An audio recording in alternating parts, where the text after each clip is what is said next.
Qual é a relação entre borderline e comportamento autodestrutivo? Você falou um pouco. Agora, esse aqui vem o grande ponto, né? Porque o que acontece? A pessoa, quando a gente vê que ela tem ali uma característica mais borderline, ela tem uma coisa que vai da sua relação, como ela se relaciona com o namorado, com a namorada, com as pessoas ao seu redor. E, ao mesmo tempo, se alguém fizer alguma coisa que não tá legal, que leve a um alto grau de frustração, aquilo abala demais a estrutura. Não, e uma idealização muito grande é como se tivesse dos um lugar que vai afetos. cair. Então, qualquer coisa que fuja daquilo, né, desaba como se o outro estivesse mentindo. As pessoas mudam, né, com o tempo, e o border fica, não, mas há 10 anos atrás você falou isso. Gente, ele mantém uma memória muito forte. Mas é uma coisa do tipo, é uma necessidade tão grande de ter alguém como guia, né, porque é difícil para ele, que ele exige do outro uma coerência que nem o ser humano tem, nem ele.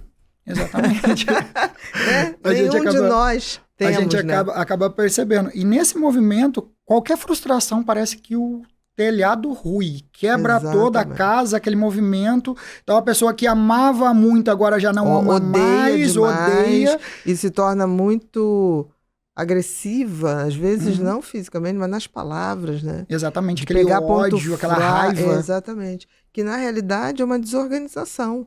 É muito difícil você entender que aquilo não é pessoal. Não. É o ponto de vista da pessoa. Eu sempre falei isso. É uma ira consigo mesmo, que vaza pro outro, né?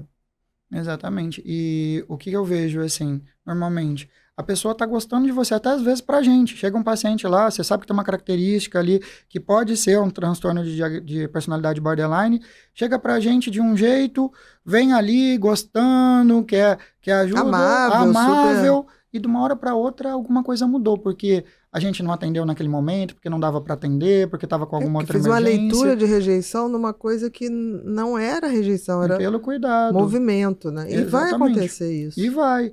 E o grande ponto que a gente tem é que essa pessoa que ela não está bem ali, que muitas vezes recebeu frustração por algum determinado ponto, ela começa a sentir um vazio, um movimento que ela não sabe nem de onde vem, mas o ódio, a raiva, as incertezas vão culminando e vão aumentando. Ruminando aquilo, né? Exatamente. E muitas vezes até com um pensamento mais paranoico, alguma coisa que está batendo nela ali que não está legal, e que de uma determinada forma aquilo pode se agravar num comportamento mais autodestrutivo, de autolesões, de automutilação ali. Ou até destrutivo em relação a outra pessoa. Exatamente. Né? Como então, até perseguição, né? Exatamente. Perseguição, falar coisas muito que mexe no ponto fraco de ferida dos outros. Então isso pode se manifestar com a heteroagressão e com a autoagressão. Né?